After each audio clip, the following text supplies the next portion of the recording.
당신이 믿고 있는 가장 친절한 사람이 당신의 인생을 파괴하고 있다면 어떨까요? 조선 역사상 가장 완벽한 정통성을 가졌던 어린 왕 단종은 그렇게 죽어갔습니다. 범인은 다름 아닌 그의 삼촌 수양대군이었습니다. 하지만 그의 무기는 칼이 아니었습니다. 그것은 바로 현대 심리학에서도 혀를 내두를 정교한 가스라이팅 기술이었습니다. 세조는 어떻게 조카의 눈을 가리고 왕좌를 훔쳤을까요?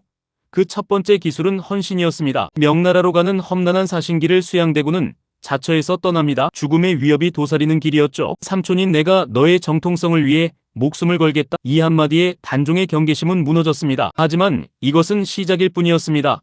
세조는 단종에게 더 큰 독이 든 선물을 준비합니다. 바로 단종의 혼인을 강제로 앞당긴 것이었습니다. 나라가 안정되려면 중전이 있어야 한다는 명분이었죠. 상중에도 혼인을 강요하며 수양은 철저히 조카를 위하는 삼촌 코스프레를 이어갔습니다. 주변 신하들이 수양을 의심할 때마다 단종은 오히려 그들을 꾸짖었습니다. 삼촌이 그럴 리 없다고요. 수양대군은 단종의 눈과 귀를 막기 위해 그의 충신들을 역적으로 몰아가기 시작했습니다. 김종서가 권력을 휘두른다는 프레임을 씌워 단종과 신하 사이를 이간질한 것이 핵심이었습니다. 저나 저들이 전하를 허수아비로 만들고 있습니다. 수양의 속삭임은 단종의 판단력을 흐렸습니다. 이제 단종은 삼촌 수양대군만을 유일한 보호자로 믿게 되었습니다. 완벽한 심리적 고립이었죠. 그리고 1453년 10월 10일 어스름한 달빛 아래 수양은 마침내 본색을 드러냅니다. 수양은 김종서의 집을 직접 찾아가 편지를 건네는 척하며 그를 철퇴로 무참히 살해했습니다. 피 묻은 옷을 입은 채 궁으로 들어간 수양은 단종에게 역적을 처단했다고 보고합니다. 공포에 질린 단종은 삼촌이 작성해온 살생부대로 신하들을 죽이는 것을 허락할 수밖에 없었습니다. 단 하룻밤 만에 수많은 인재가 사라졌고 궁궐에는 피냄새가 진동했습니다. 이것이 계유정난입니다. 수양은 여기서 멈추지 않고 스스로 영의정을 비롯한 모든 핵심 직책을 겸임하며 실권을 장악합니다. 단종의 최측근들을 하나씩 유배 보내고 죽이며 조카를 철저히 혼자로 만들었습니다. 내가 나이가 어려 나란 일을 모르니 삼촌이 맡아주세요. 단종은 결국 스스로 왕위를 내놓습니다. 수양대군은 겉으로 사양하는 척 연기하며 마침내 옥새를 손에 쥐었습니다. 왕좌를 뺏은 대가는 가혹했습니다.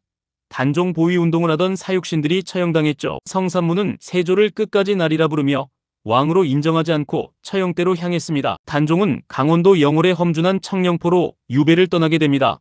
그곳은 경치 좋은 감옥이었습니다. 17살의 소년 왕은 매일 밤 절벽 끝에서 한양을 바라보며 눈물을 흘렸습니다. 세조는 조카가 살아있는 것조차 위협으로 느꼈고 결국 사약을 내려 단종을 죽음에 이르게 합니다. 단종이 죽던 날 영월의 강물은 그의 슬픈 넋을 기리듯 울면서 흘러갔다고 전해집니다. 그런데 놀라운 일이 벌어집니다. 단종이 죽은 후 세조의 삶은 지옥으로 변했습니다. 단종의 어머니인 현덕왕후가 세조의 꿈에 나타나 침을 뱉고 저주를 퍼부었습니다. 그날 이후 세조는 평생 낫지 않는 끔찍한 피부병에 시달리며 온몸을 긁어대야 했습니다. 세조의 맏아들 의경세자도 단종이 죽은 지 한 달 만에 20살의 나이로 급사하고 맙니다. 내 아들도 데려가겠다는 꿈속 현덕왕후의 예언이 현실이 된 것이었습니다. 세조는 죄책감에 시달려 불교에 귀의하고 전국을 돌며 참회의 기도를 올렸습니다. 왕권을 위해 조카를 죽였지만 정작 그는 단 한순간도 왕으로서 평안을 누리지 못했습니다. 수양대군의 책사였던 한명회 또한 부귀영화를 누렸으나 죽은 후 무덤이 파헤쳐졌습니다. 가스라이팅으로 뺏은 권력은 결국 본인과 후손들에게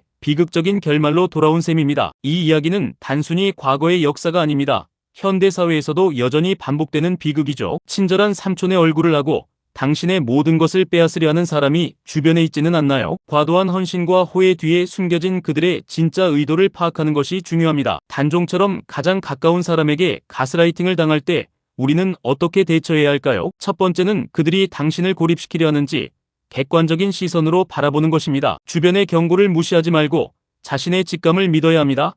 단종의 신하들이 보낸 경고처럼요. 권력은 영원하지 않지만 그 과정에서 지킨 신념은 역사에 남습니다.